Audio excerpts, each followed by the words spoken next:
Pour les professionnels du tourisme de la région Languedoc-Roussillon, le soulagement est à la hauteur de l'inquiétude d'avant-saison.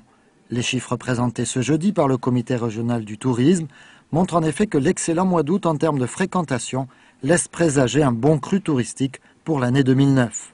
J'étais inquiet comme je crois tous les gens qui sont objectifs. La crise, tout le monde la voit, tout le monde beaucoup malheureusement la vivent. Donc quand vous ouvrez votre poste de radio, de télé, on ne parle que de licenciement. Donc il est évident que j'étais très inquiet. Et au final, satisfaction pour la clientèle française, c'est peut-être la surprise. Par contre, la clientèle étrangère est quand même à la baisse comme attendu. Ouais, je crois que la clientèle étrangère a fait attention à ses frais de consommation en termes de transport. C'est ce qui, à mon avis, explique essentiellement la baisse de la clientèle étrangère. Et les Français, ma foi, se sont bien déplacés. En plus, c'est une très très bonne clientèle qui dépense, qui sait faire la fête, qui sait vivre. Donc moi, je suis ravi que les Français soient venus plus nombreux cette année en Languedoc-Roussillon. C'est Georges Frêche en personne, le président de la région, qui a tenu à présenter ces chiffres. Une façon, en cette période préélectorale, d'afficher les priorités de l'institution qu'il préside.